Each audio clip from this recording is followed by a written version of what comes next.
सदगुरु की प्यारी साध संगत जी, परमपिता परमात्मा की बड़ी रहमत होती है, तब जाकर के जीव को सत्संग मिलता है। संतों ने इस बात पे बड़ा जोर दे के कहा है कि बिना प्रारब्ध के जीव आत्मा सत्संग नहीं सुन सकती, क्योंकि सत्संग ही भवसागर से पार होने की नौका है। नितानंद सत्संग है भवसागर की नाव, और न मार्ग मुक्ति का कोटि करो पाओ। चाहे सत्संग के बिना करोड़ उपाय करे, इस जीव का कल्याण नहीं हो सकता है। लेकिन सत्संग उस ईश्वर परमात्मा का संग करना, उस परमात्मा को अपने साथ समझना। अनंत जन्मों से ये जीवात्मा भटकी हुई है, कभी किसी योनि में जाती है, कभी किसी योनि में जाती है। परमपिता परमात्मा ने बड़ी रहमत करके मानव चोला बख्शा है। आज हमारे शरीर मनुष्य का शरीर है। आप कभी एकांत में बैठ करके विचार करना, जन्म से पहले आप कहाँ थे और मृत्यु के बाद आप कहाँ जाएंगे। ये जमीन, ये जायदाद,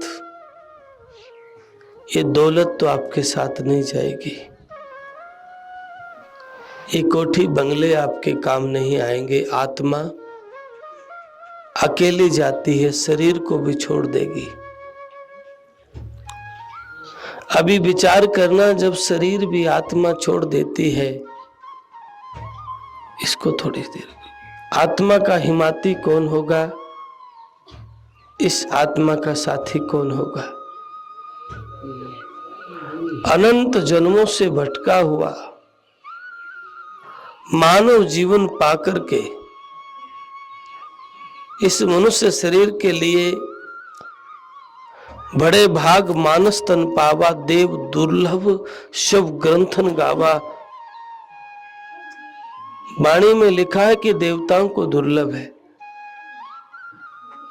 मनुष्य शरीर पाना। और आप विचार करके देखिए,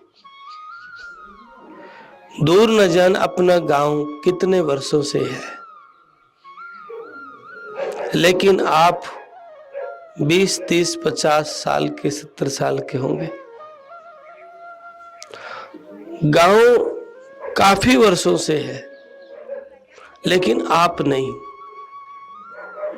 और आप ज्यादा देर तक रहेंगे भी नहीं, और 20, 30, 50 साल रह जाएंगे।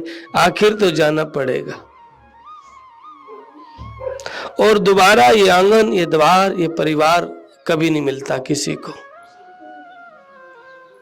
स्वामी नित्यानंद दयाल कहते हैं, बिछड़ा पीछे ना मिले, इसका यही स्वभाव। बिछुड़ने के बाद ये मिलता नहीं है। हंसा निकल गया पिंजरे से, खाली पड़ी रही तस्वीर। जब हंसा पिंजरे से निकल के चला जाएगा, तब ये तस्वीर खाली पड़ी रहेगी, फिर इससे कोई प्यार नहीं करेगा। ले चल सभी कहते हैं, धीर धरे न कोई, दम लिकड़ा पाछे घड़िए न रखे कोई। सांस निकलने के बाद एक घड़ी रखना पसंद नहीं करते हैं। और भूला मन कहे मेरा, ये मेरा। महापुरुष कहते हैं, बंधु ये घर तेरा ना मेरा, चिड़िया रैन बसेरा। प्रभात होते ही सभी ने छोड़ के जाना है, रहना नहीं देश बिराना है। इसलिए आप मालिक के नाम का सिमरन करो, सत्संग करो। सिमरन आपकी जीव आत्मा की खुराक है। जैसे दूध, दही, फल, फ्रूट जिह्वा की खुराक है, शरीर की खुराक है। और शरीर की अलग अलग, इंद्रियों की अलग अलग खुराक है। आंखों का देखना खुराक है, आंखों से खा नहीं सकते। कानों का सुनना, कानों से भी खा नहीं सकते। जिह्वा का रस लेना, जिह्वा देख नहीं सकती। ऐसी अलग अलग इंद्रियां अलग अलग काम लगी हुई है, लेकिन ध्यान में सभी इंद्रियों को एक जगह करना पड़ता है। जो मनोवृत्तियां हैं विकार की, द्वेष की, उनको बदलना पड़ता है। महापुरुषों ने कहा, मन की तरंगे मार लो, बस हो गया भजन, आदत बुरी सुधार लो। हो गया भजन, आदत बुरी सुधर जाए, मन की तरंगे मर गई, भजन हो गया। लेकिन मन की आदत हम बदलते नहीं है। महापुरुषों ने कहा है, मन तेरी आदत ने बदलेंगे हरिजन सूर, क्या बदलेंगे चोर जवारी माया के मजदूर। भांग तमाकू हरदम पीवे रहे नशे में चूर, उनको सुख सपने में नहीं साहिब रहते दूर। मन तेरी आदत न बदलेंगे हरिजन सूर। इस आदत को कोई राम का प्यारा बदलेगा जिनके भीतर में प्रेम होगा, और संत की वाणी को प्रेमी ही समझ सकता है। बिना प्रेम हम कभी नहीं समझ सकते। संत दूरधाम से आते हैं जीवों को निकालने के लिए। ये जातियां की दीवार तो मनुष्य की खींची हुई है, संतों ने दीवार जातियों की नहीं खींची। संत आपके भीतर आत्मा है, उस जीव आत्मा को काल के जाल से बचाने के लिए आते हैं, और काल का जाल से वही जीव बचता है जिसका सिमरन ध्यान और जिनका प्रेम सतगुरु से हो जाता है। क्योंकि प्रेम ही एक ऐसी चीज है जो परमात्मा को बुला सकती है। खुद खुदा को घर बुलावे कौन है, वो प्रेम है।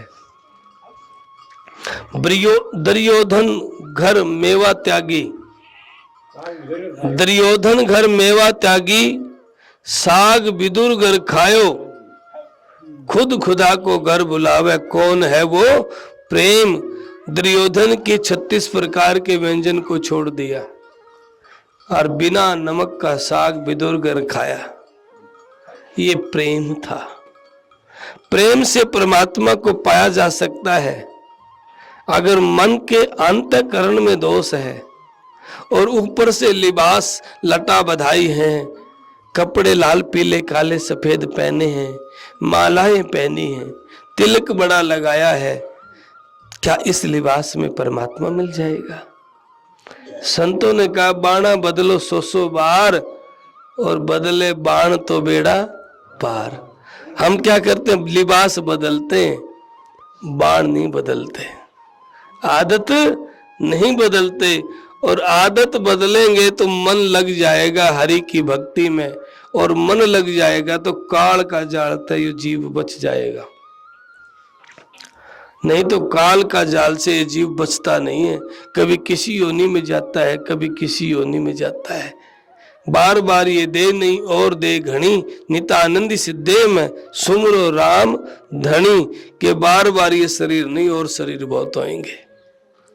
184 में कुत्ता बिल्ली सूअर पता ना क्या क्या बनता है, लेकिन मनुष्य नहीं बनता। देखिए चिट्टी के अंदर भी जीव है, चिट्टी छोटी सी होती है, उसके अंदर भी जीव है। कुत्ता बिल्ली के अंदर भी जीव है, मनुष्य के अंदर भी जीव है, हाथी के अंदर भी जीव है। जिनका जीव निकल गया वो डेड पड़ा रह जाएगा। सिकंदर बादशाह व्यापार करने के लिए सैकड़ों ऊंटों को लेके चल पड़ा, और रात्रि को ठहरे तो जिस ऊंट के ऊपर राजा का जो पर्सनल सामान था वो ऊंट मर गया। सवेरे कहता है बाजिंद, उठाओ इस ऊंट ने, इस ऊंट को उठाओ। लोग कहने लगे, महाराज जी ये ऊंट तो मर गया। बाजिंद हैरान हुआ कि क्या मर गया इसका, आंख भी है, कान भी है, पांव भी है, पूंछ भी है, पेट भी है। बाजिंद कहता ऊंट ने लोग कह मुआ, नक्सक बिगड़ा है नहीं बाजिंद को अचंबा हुआ, कि नक्सक नहीं बिगड़ा है, मर क्या गया।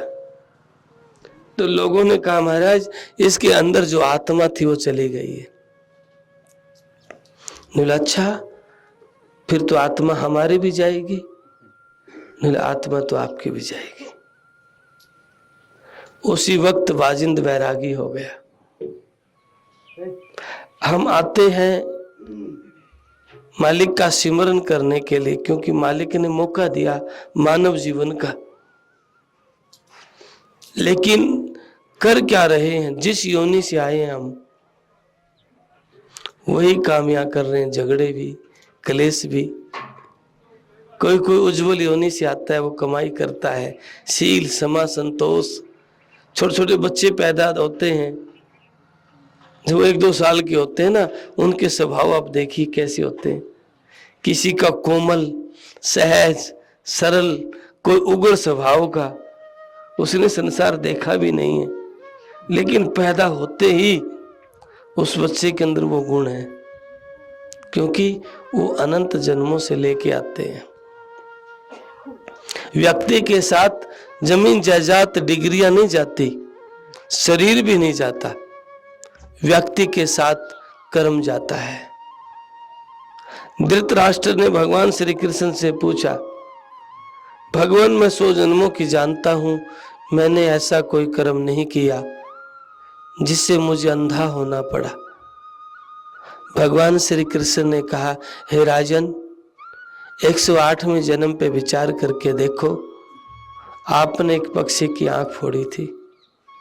108 जन्म के बाद धृतराष्ट्र अंधा हुआ। ऐसे ही कर्म का भोग व्यक्ति ने भोगना पड़ता है। जिन आत्माओं के अंदर ये निश्चय हो जाता है कि मेरा कर्म मेरे साथ जाएगा, वो व्यक्ति खोटा कर्म नहीं करता, और वो व्यक्ति परमात्मा का सिमरन करता है। और जिन लोगों को ये निश्चय नहीं होता, वो भले ही मंदिर जाए, राम राम करें, वो अपनी आदत को नहीं सुधारेंगे। और जब तक आदत नहीं सुधरेगी तब तक आत्म कल्याण नहीं होगा, और ये जीव काल के जाल से नहीं बचेगा। ये वाणी के पाठ का बड़ा महत्व होता है। संत की एक वाणी जीवन को बदल सकती है। कोई अपने हृदय में धारण करे तो हम क्या करते हैं? हम संत को तो मानते हैं, संत की नहीं मानते। अभी आप देखिए, घर में कोई बेटा अपने पिता से कहे, पिताजी मैं आपको मानता हूं, पर मैं आपकी एक भी बात ना मानूं। क्या वो बाप उस बेटे को प्यार करेगा?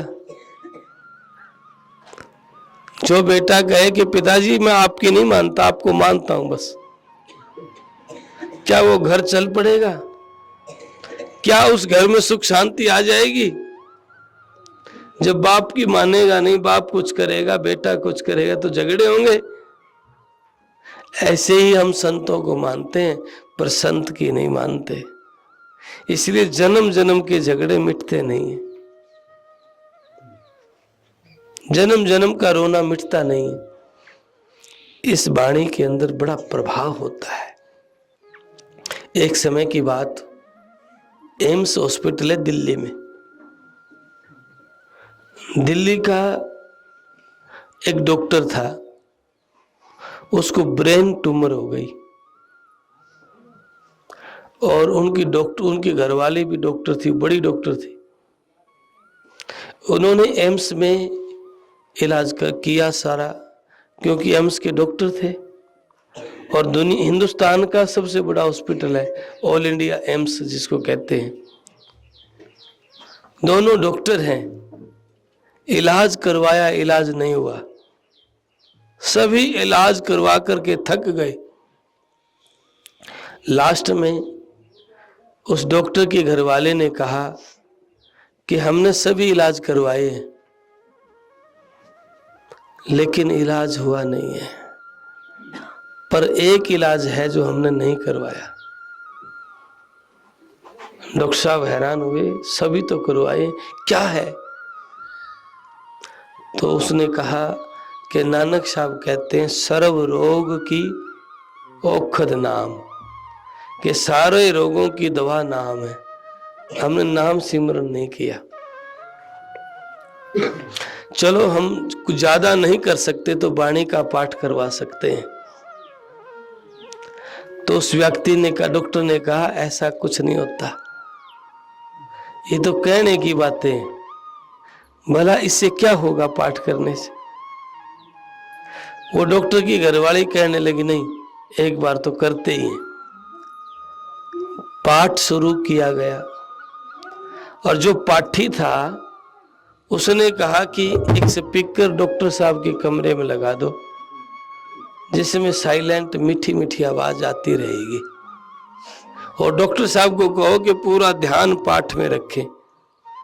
24 घंटे पाठ चला। डॉक्टर साहब ने पाठ में पूरा ध्यान रखा। जब पाठ की आरती हुई, प्रसाद का भोग लगा, तब डॉक्टर साहब को थोड़ा सा आराम महसूस हुआ।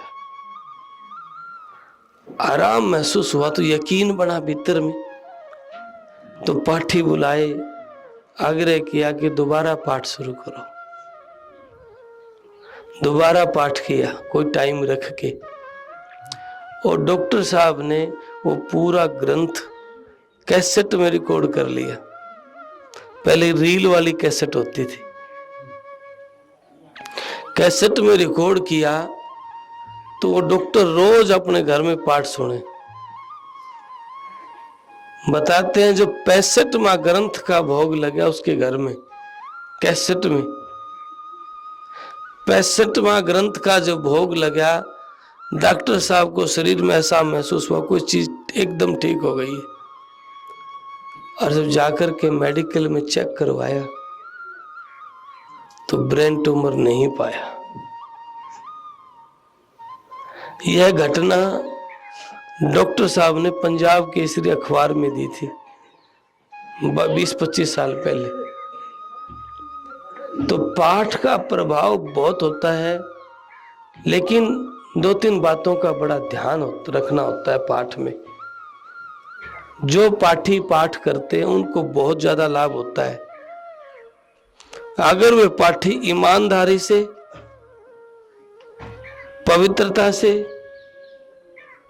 चाव और लगन से पाठ करें। कितने लोग नशे विषय में जीवन बर्बाद करते हैं, उस परमात्मा की मेहर हुई आपको पाठ करने का अवसर मिला है। दूसरा, जिस प्रांगण में किया जाता है वो पाठ कराने वाले सज्जन चाव है, भाव है और लगाव है। दूसरा, ज्यादा से ज्यादा सुनने की और सुनाने की कोशिश करें। नानक साहब के आप जपे और उनको जपावे, कहो नानक निश्चय मुक्ति पावे। जेड़ा आप जपता है और को भी कहता है भाई सत्संग सुनो, पाठ सुनो। नानक साहब का वह जीव निश्चय ही मुक्ति का अधिकारी होता है। इसलिए वाणी का पाठ को ऐसे ही नहीं, जब बड़ी फुर्सत हो तब शांत चित्त होकर के वाणी को सुनना चाहिए। जितना हम सुनेंगे उतने हमारे दुर्व्यसन, दुर्गुण, दोष, कर्म दोष दूर होंगे। क्योंकि इतनी वाणी का महिमा, जब वाणी होती है तो सदगुरुदेव हाजिर होते हैं। और सदगुरु दिखे आवते हंसे हमारी ने, संत आता दिखकर हम हंसते हैं, खुश होते हैं। सदगुरु दिखे आवते हंसे हमारी ने, ग्रह माथे का उतरा नैनन बढ़ो सने। ये जो ग्रह दोष होते हैं ना, आपके राहु है, आपके ये है, आपके ये दोष है, ऐसा कहते हैं ना, तो उनके लिए अलग अलग उपाय करने पड़ते हैं व्यक्ति ने। तो महापुरुष ने कहा सतगुरु दिखे आवते हंसे हमारी ने, ग्रह माथे का उतरा नैनन बढ़ो सने। जब आँखों में आंसू, प्रेम, भाव, लगाव है तो ग्रह दोष खत्म हो जाते हैं। इतनी पावर संत में होती है। सदगुरु दिखे आवते और सेवक मोड़े मुख। नितानंद वो नरस है 84 में दुख, वो जीवात्मा 84 में दुख पाती है। इसलिए हमारी भारतीय पद्धति में, सनातन धर्म में संत को बड़ा ऊंचा स्थान दिया गया है। संत को बहुत ज्यादा आदर सम्मान, देवी देवताओं पीर पैगंबर ने भी संतों को माना है, क्योंकि संत के बिना इस जीव को काल के जाल से बचा नहीं सकता। काल बड़ा बलवान होता है। काल मरोड़े देवता पैगंबर और पीर, नितानंद कोई थिर नहीं जिन जिन धरा शरीर। काल देवी देवता पीर पैगंबर को खा जाता है, क्योंकि काल की चक्की तक कोई जीव बचता नहीं है। जैसे चक्की होती थी पुरानी, आटे वो 2 पाट थे ना, उनमें एक मुट्ठी भर भर के अनाज की डालते थे, घुमाता रहता था, ऐसा करते थे ना। तो 2 पाटन के बीच में साबत बचा ना, कोई साबत नहीं बचा। तो फिर कमाल साहब कहते हैं, चाकी चाकी सब कहे, चाकी चाकी सब कहे और कीला कहे ना कोई। जो कील, जो 2 पाटों को जोड़े है ना, उसको क्या कहते हैं? कीला। चाकी चाकी सब कहे और कीला कहे ना कोई, और जो कीला के संग लग गया बाल न बांका होए। जो कीला के संग लग जाता है वो 2 पाटन के बीच में सब बच जाता है, पिसता नहीं है। इस धरा के ऊपर संत सदगुरु ही काल से बचा सकते हैं और कोई नहीं। 2 पाटों को जोड़े हुए हैं, ऐसी संत इस धरा पे भी उस सदगुरु से जुड़े होते हैं। लेकिन ये कब संभव होगा? जैसे अर्जुन और श्री कृष्ण संग रहते थे, एक दूसरे का सखा मानते थे। लेकिन अर्जुन को अनुभव कब हुआ? जब भगवान श्री कृष्ण ने उनको दृष्टि दी, और दृष्टि दी तो उन्होंने देखा विराट रूप भगवान श्री कृष्ण का। और बिना दृष्टि तो अर्जुन के पास ताकत नहीं थी देख सके। जब करे तब करे, चाहे करोड़ जतन करे, बिना दृष्टि के विराट रूप नहीं दिखता है। ऐसे ही जब हम सहज सरल हो जाते हैं, मन निर्मल हो जाता है, पवित्र हो जाता है, राग द्वेष निंदा चुगली से रहित हो जाता है, तो प्रथम गुरु दूरबीन दिनी गुरु दृष्टि देता है। और वो दृष्टि कोई और नहीं, जो तीसरी आंख कहते हैं, वो आंख इसी आंख के भीतर छिपी है। दृष्टि माही एक दृष्टि है जो सकल सृष्टि से पार, आगे अगम अलेख है, नितानंद करतार। स्वामी नित्यानंद दयाल अगम की बात करते हैं। इस दृष्टि में एक दृष्टि छिपी है, इसलिए तो वो आंखें वो बंद है, सदगुरु बिना वो खुलती नहीं। इसलिए तो संत कहते हैं कि फिर क्या जागेगा जब पैर पसार जाएगा। और फिर हम कहते नहीं मैं तो जागा हुआ हूं, सोया ही नहीं। संत कहते हैं ये जागना नहीं है, जागरण वो है जिसे तीसरी आंख खुल जाए। जागरण वो है जो मोह की नींद टूट जाए। जागरण वो है जो अज्ञानता भ्रांति से दूर हो जाए, सत्य को जानने की चेष्टा और प्यास पैदा हो जाए। क्योंकि मैं अविनाशी हूं। कौन? वो आत्मा। न जलती है, न मरती है, न गल सकती है, लेकिन उस मैं का हमें पता ही नहीं है। ये नाम जो रखा मान लिया, जाति जो रखी मान ली। जन्म से पहले जाति का पता नहीं था, पैदा हुआ जब नाम भी नहीं था। जब पैदा हुआ जब जाति भी रख दी और नाम भी रख दिया। ब्राह्मण घर तो ब्राह्मण, गुजर घर तो गुजर, जाट घर तो जाट, और राजपूत घर तो राजपूत। जिस घर में हुआ वही जाति मिल गई, और फिर नामकरण किया कि नाम रख दो, वो नाम रख दिया। इसका मतलब पहले कौन था? और ये सारी प्रोसीजर भी माँ के पेट में जीव आया तब। माँ के पेट से पहले जीव कहाँ था? माँ के पेट में इसको अनुभव था कि तू जन्म मरण के बंधन में बंधा हुआ है। ये प्रार्थना करता था। माता के सिकम बीच किया कोल रब से, आया जगत के बीच हो रहा गुलाम। माँ के पेट में वादा किया था, प्रभु मुझे बाहर निकाल, मैं तेरा भजन करूंगा। पर यहाँ आकर के तो भूल गया। कब किया? पग ऊपर सिर नीचे, गर्भवास में लटक रहा, मल मूत्र में धसा पड़ा, बाहर रावण को तरस रहा। जब प्रार्थना कर रहा, प्रभु मुझे बाहर निकाल, मैं तेरा हूं, और यहाँ देख के तमाशे रंग रूप का दीवाना होके मालिक को भूल गया। बोला माया मोह में देख सपन का ख्याल, फिर पछताया जाग के, सुमर गोपाल गोपाल। मोह ममता के जाल में सपने देखने लगा, मैं ये करूंगा वो करूंगा, और अंत में कुछ नहीं हो पाता, जो सारा जीवन बर्बाद करके चला जाता है। इसलिए सदगुरु की प्यारी साध संगत जी, जीवन को सार्थक करना है। हम एक ही घर से आए हैं, हमारी एक ही जाति, एक ही स्थान है हमारा, जहाँ जाके जीवन मुक्त होना है। स्वामी नित्यानंद दयाल कहते हैं, सिद्ध साधक जोगी जति ब्रह्मा वेद न कोय, उस मार्ग को हम चले करता करे सो होय। जब ब्रह्मा नहीं, वेद नहीं, शास्त्र नहीं, जोगी नहीं, जति नहीं, कोई नहीं, उस मार्ग हम चले जहाँ कर्ता पुरुष है। सिद्ध साधक जोगी जति ब्रह्मा वेद न कोय, उस मार्ग को हम चले जहाँ कर्ता करे सो होए, वो एक ही पुरुष है। नित्यानंद तन नगर में हम नहीं आवा फेर, दोबारा इस शरीर में आना ही ना जन्म मरण के बंधन में। असली दुख है जन्म मरण और गर्भ बसेरा, ये दुख मेरा दूर करो। असली दुख तो यो है, पर यहाँ आके भूल गए, निश्चय होगा मरू नहीं।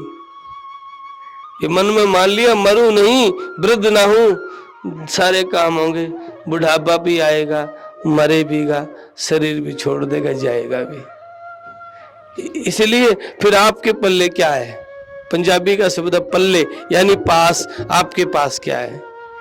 ये बैंक, ये बैलेंस, ये डिग्री, ये दौलत, ये शोहरत तो यही है, शरीर भी यही रह जाएगा।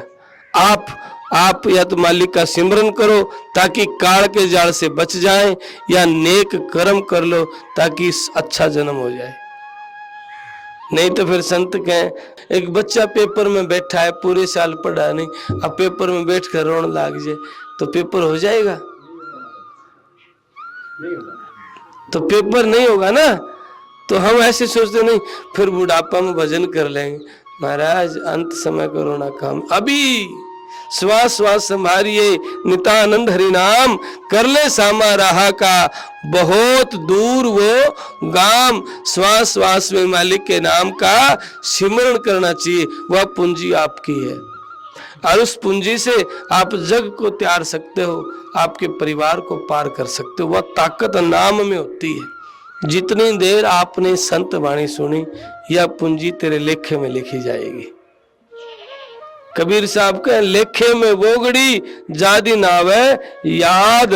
भाई ये लेखे में आपकी पूंजी तो वो है जो आपके लेखे में लिखी गई, और बाकी के दिन बाद, बाकी तो बाद में देखी जाएगी। तो यह जो आज पूंजी अर्जित की है, नाम की कमाई, सत्संग की बैठ के, असली सत्संग ये है कि राग द्वेष को छोड़ दे, फिर भूत प्रेत सारे दोष दूर हो जाएंगे, क्योंकि वाणी में ही ताकत है। जिन्होंने अमल किया है, संत वाणी को जाना है, एक एक पाठ का मैंने एक एक वाणी के चमत्कार देखे, बड़े बड़े और प्रैक्टिकल। ऐसा नहीं है, प्रमाण के साथ। जिस बात को मेडिकलों ने नकार दिया, मेडिकल भी हैरान है, जिसके आगे हैरान हुए कि कैसे हो सकता है, नकारा नहीं, स्वीकार किया। मेडिकल भी हैरत है, हैरान है बड़े बड़े डॉक्टर कि ये हो कैसे गया। तो ऐसा संत वाणी में चमत्कार होता है। लेकिन मन चंगा तो कटौती में गंगा, क्योंकि मन ठीक नहीं तो बेशक मंदिर में राम राम करते रहो, कुछ नहीं होने वाला। क्योंकि ये समझौता अंतःकरण के प्रेम का होता है, ऊपर के लिबास का नहीं। इस बात को नोट कर लेना। ऊपर के तमाशों से परमात्मा की दौलत को कोई अर्जित नहीं कर सकता। परमात्मा की दौलत को पाना है तो हृदय में प्रेम करना पड़ेगा। क्योंकि प्रेम से ही परमात्मा मिलता है, ऊपर के गीतों से नहीं।